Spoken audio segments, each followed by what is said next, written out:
This is Curtis coming at you from Aceperhead Studios, covering Week 6 of the 2021 NFL season. Going to dig into the tape of my Dolphins versus the Jaguars over in London with a specific focus on really what's the most important piece of the puzzle right now, and that's Tua. Whatever comes, come what may, as they say. Greer stays, Greer gets fired. Flores stays, Flores gets fired. They clean everybody out. They rebuild, they don't rebuild. Ross stays, Ross goes.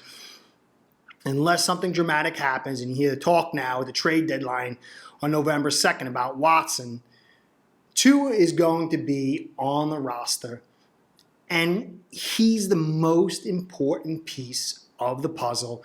And really, it doesn't look like playoffs are happening, or even a quality season as far as the record goes. But Fin fans still have a lot to watch. If Tua can continually build, despite the poor framework, despite the struggles on the offensive line and lack of a running game, under that kind of duress, if you can see growth, and it's substantial. Now, I'm not talking here to here, but I'm talking from here to here.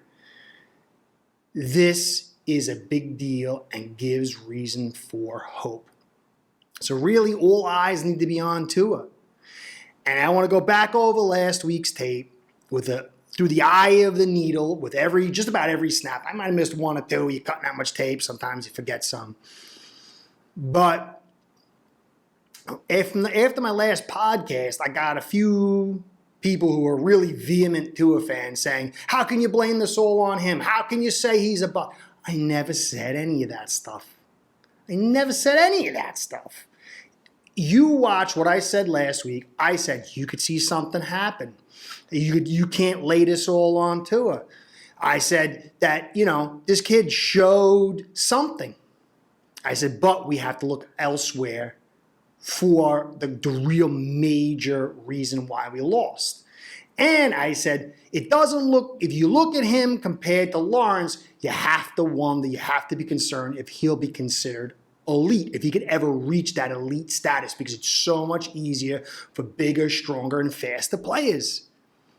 I mean, I don't know if people understand, elite means top 5 quarterbacks. That means you have to have a mind of Breeze, a mind of Brady, the mind and talent of Rodgers, to just sheer unbelievable physical talent of some of these other players like Mahomes or Allen or speed that's like off the charts like Jackson. It's very difficult for a player who's 6 foot something with a pretty okay arm and who's not ultra fast to be in the top 5. He can do it, but that's elite. And if you're generous, maybe it's top 7 players. This does not mean he can't be effective. He can't help the Dolphins win. Trent Dilfer won a Super Bowl. I'm not comparing him to Dilfer. But if he's like, say, in a 15 to 12 range or 15 to say 8, this is quality play, and you can win with that. And that's really what I'm saying. Some people on the other end will be like, he sucks, his arm. Blah, blah. I don't see that. When you go over the tape, I'm going to go over this tape, you're going to see a list of traits that are good traits, and you're going to see a list of issues. Most of those issues are correctable. But again, we're viewing this evaluation under one of the worst frameworks. Now, if you notice Burrow last year, he had just about as bad a framework as Tua did last year.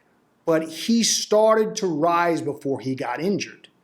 Now, the difference was Gailey protected Tua. The offense protected Tua.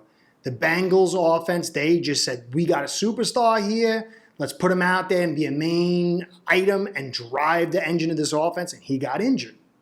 It's very difficult to rise above a bad framework unless you have some ultra elite talent, and Joe Burrow has an ultra elite mind. He's special in that regard. And then you look at Herbert. He had a much better framework, and he's bigger, stronger, and faster. What would it be? Will it be down the road? I don't know. But you look at this year's class. Fields, he's having a real tough time. 32nd passing offense. Tua's doing better than him. You look at, basically everybody from this draft is not stellar except for Mac Jones. But again, he has the elite mind. He's got one of the best quarterback coaches in history, and he's got a good framework. You got to put all this together. So I want to take a look at the tape. I'm going to do everything to hit every single point. I'm going to focus on Tua, and maybe if the line comes into play or a receiver. But I can spend half an hour probably on just one play. But we're going to take a look, and we understand the stats. Okay, we know we can go see those stats, but what's the context? Long story short, for those who like Tua, there's a lot of good stuff here. And there's a lot of stuff for the people who don't like Tua to not be happy about, because the kid threw under constant duress and made about 5 or 6 excellent plays with heavy duress. And to me, that's a strong sign. Not saying he's going to be elite. Not saying this means he's just going to be a star. But I'm saying there's something to build on. So let's take a look at the tape and see what we see. All right, Tua opened up. Nice pass, a little swivel on the hips, but he had pressure from the left, which was pretty much an all-day thing. Nice little drop back here. This was a great pass. Under heavy duress, falling and delivering the ball. Excellent. He did this many times during the course of the day, and this is just a trait we've seen before, but it has gotten better since 2020. Again, nice delivery, little tad behind, but that's something we've seen from him as well. Likely correct over the years. Good movement skills, nothing really available. Throws it away. Good choice. Good, smart decision making. On this one, you can see Gesicki's open over the middle on the play fake. But Tua's already made up his mind to deliver the football. It's really hard to say, but Gesicki would have been wide open over the middle. Good throw, though. But notice again, his platform, he throws the football, there's nobody around, and after he's done throwing the football, he's like falling to the side, falling backwards. It didn't really impact this pass, but it's those kind of mechanics that are going to run into trouble, get him into trouble other places. Nice step up and delivery, a little tad behind. But, that's something that's part of his profile. But, he might have been just trying to fit in the pocket there. Still excellent pass, excellent read. Now, he's got trips. I don't know why he doesn't hit the receiver on the end. He's got 4 yards there. Instead, he delivered. I guess maybe he thought maybe he could hit him and get him underneath. Really very few options. Good protection. Nice delivery on the out. That's a 10-yard out. It's across the field. He's on the opposing side of the hash. Nice delivery. Good velocity. The play action. Doesn't really see anything available, which really there is nothing available. And this is what I like a lot about Tua. He's not a running quarterback. He's a mobile pocket passer, and that hurts a team. There's a nice little read making on the goal line of scrimmage. Delivers the ball accurately, but again, look at his mechanics. He's drifting back and falling back. Play action.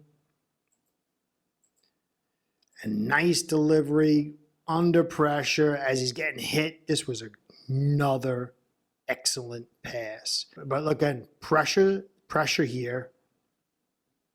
Gesicki's got to jump over somebody, or he would have hit Gesicki. That probably would have been the best route.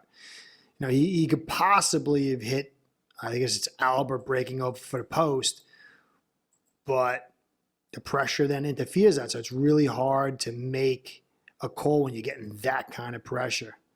And so it's hard to make a judgment on a quarterback with that kind of pressure. Again, look at the fall away when he throws that football. I very rarely, I don't think I've ever really seen that before. Let's take a look at that again. This is what I'm talking about. it really interferes with his accuracy, velocity, and ball location. A little screen here again, it's a little off target. Gaskin would have had a hard time getting that. Again, under pressure, delivers the ball. Good delivery of the football. But what is Albert thinking on this? This was a big play. This really hurt the effort. If he had gotten the ball and just went forward, he could either gotten the first or been inches.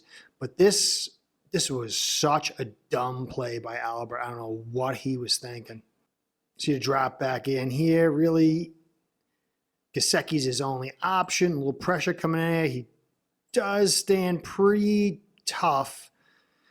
A little bit of a weird mechanics there, but the ball comes in and a little high.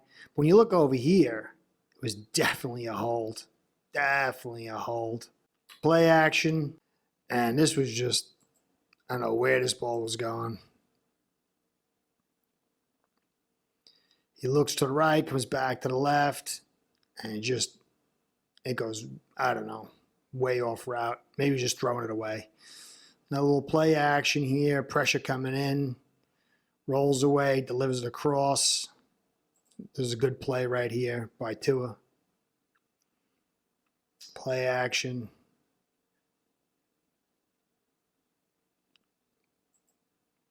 Mechanics at time you could say they're off, but that's because of the pressure. And this is again, he's able to climb the pocket. This is the bonehead play. Somebody is saying this is not a boneheaded play. When all he do is take one step for the first down.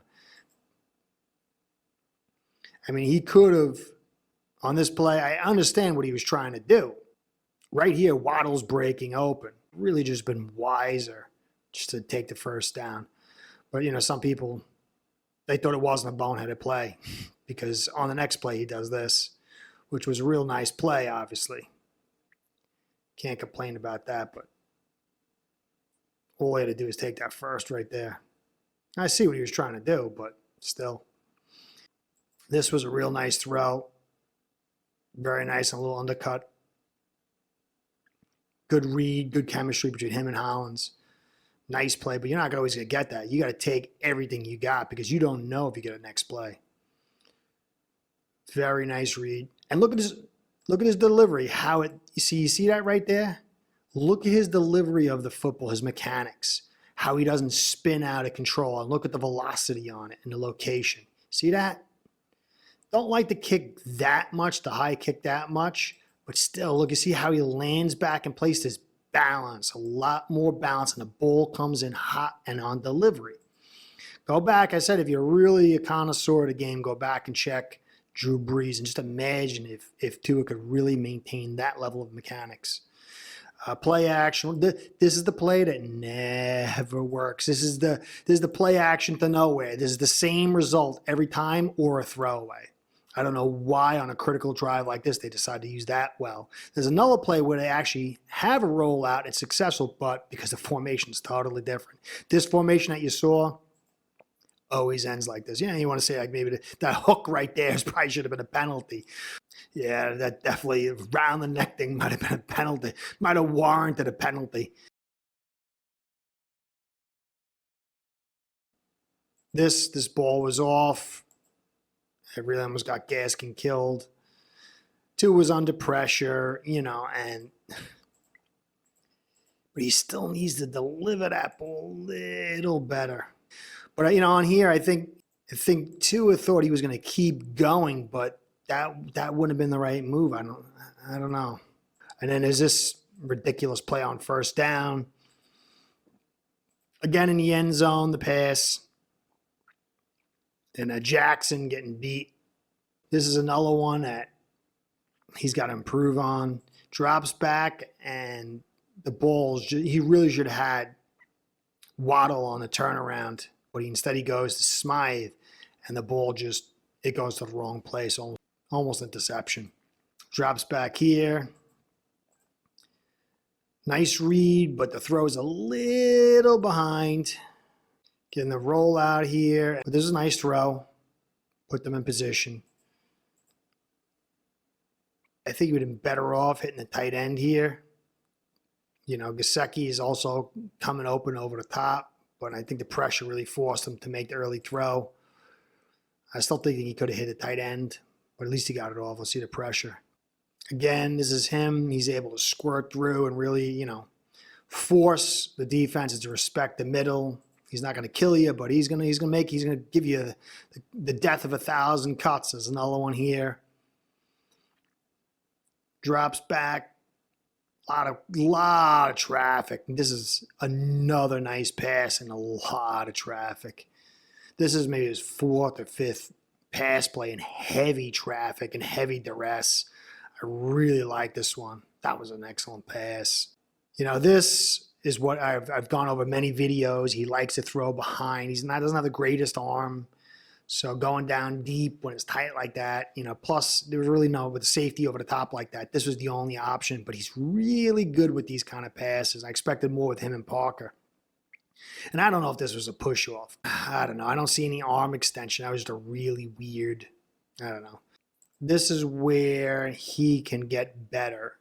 Because if you notice, it's not heavy pressure. This is not really pressure. Okay, and he needs to be a little more stable and to see. I believe it's Waddle on a post.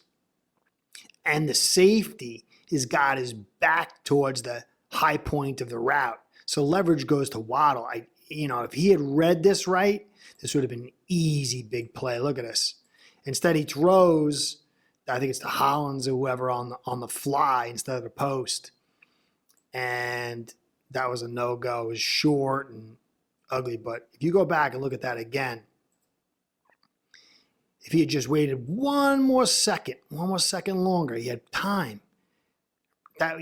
When you see one guy running one direction and a defender with his back towards that direction almost stand still, that's an easy go, man. That was a big play missed. Some people say, because you call us boneheaded, you hate the guy and think he's the worst quarterback. No, but you got to call it like it is. There's no pressure, really. That's not pressure. That's not pressure. He's got like guys 2-3 yards away from him. Say 2 yards. There's no reason for this ball not to be delivered properly, and he just throws it flat and short, right to the defender. He could, either A, he overthrew the running back, or B, he underthrew the receiver, and that you just can't allow that. He points deep on that one. I didn't notice that before. He pointed deep, and then he just underthrew it. So it happens. It's not the end of the world, but it was a bad situation and definitely, takes some steam out of the game, but not a lot. I mean, with all you're seeing here, this guy's throwing constantly and under pressure a tremendous amount. This was nice. Under pressure, guy in his face and delivers the football. Again, look at that. That's not an easy throw. Again, this is why I think less throws and more quality running could definitely elevate this kid's career.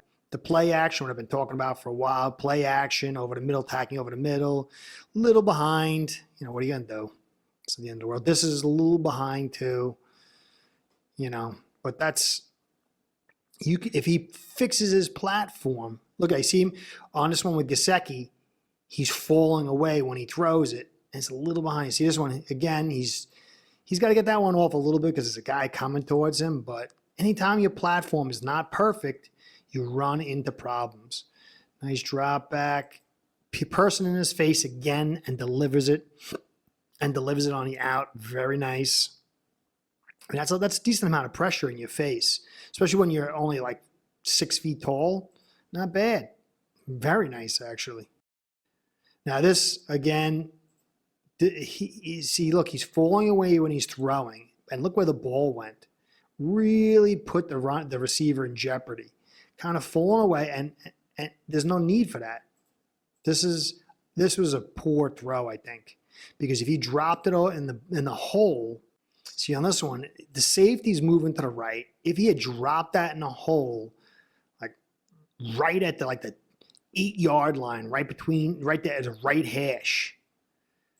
But that's a nasty blow. I think he was off target. Let me see how the ball comes out of his hand. It's kind of falling. You see that falling away thing? I don't know.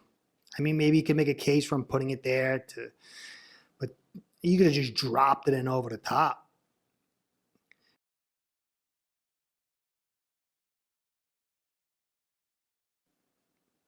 A good amount of pressure here, and he stepped into the throw. Nice. There's no complaint. You can't complain about that. Some people are saying maybe hit Albert on the slant here, and I can kind of see it. I can't really fault this play.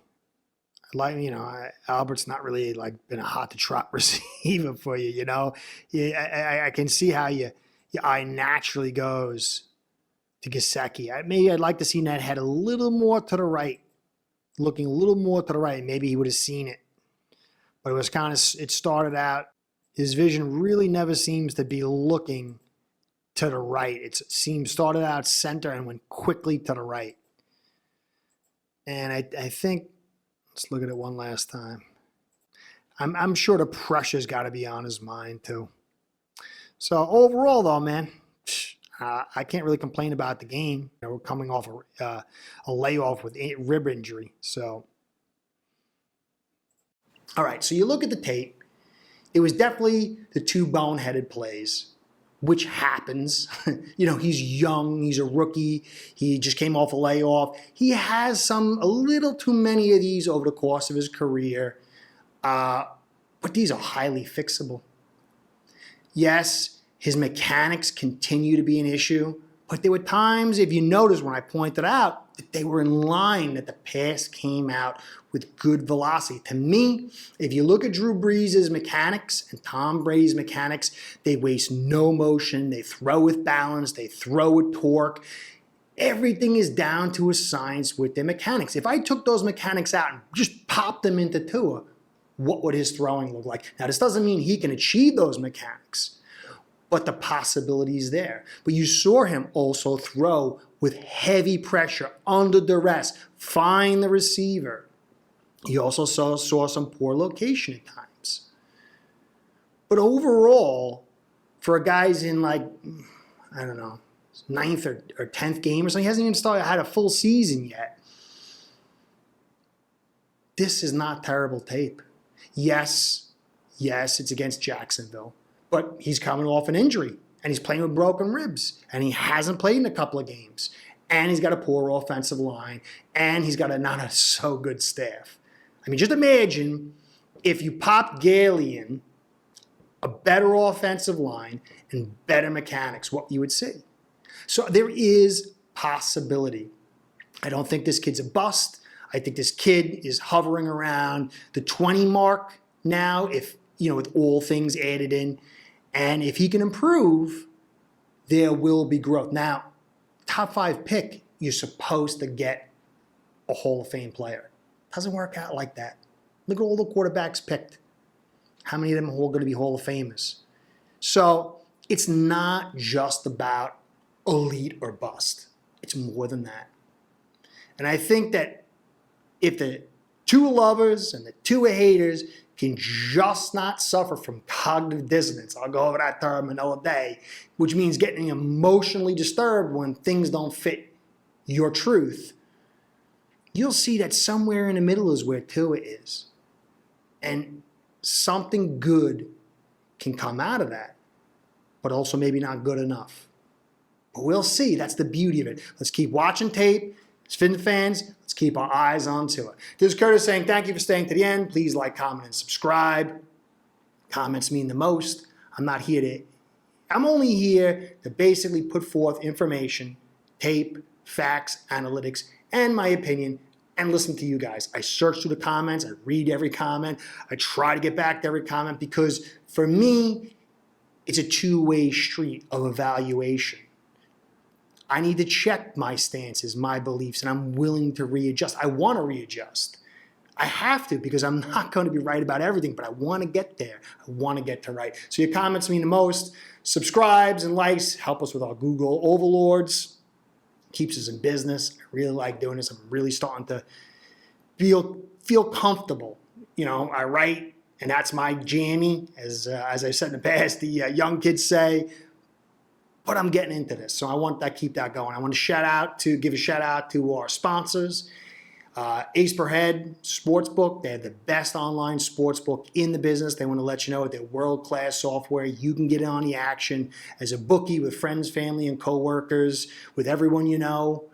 Their world-class software is absolutely the best in the business, and they are high-class organization with the best software, and their ratings are through the roof. People love them for a reason. And I love them too because they're the best sponsors in the world. Nicest people you ever want to meet. I really mean that from the heart. I really do. You commenters, you guys are great. You keep me in business as well. Between you and Ace Per Head, I'm just very grateful every day that I can do this. So thank you. Catch you next time, and be well.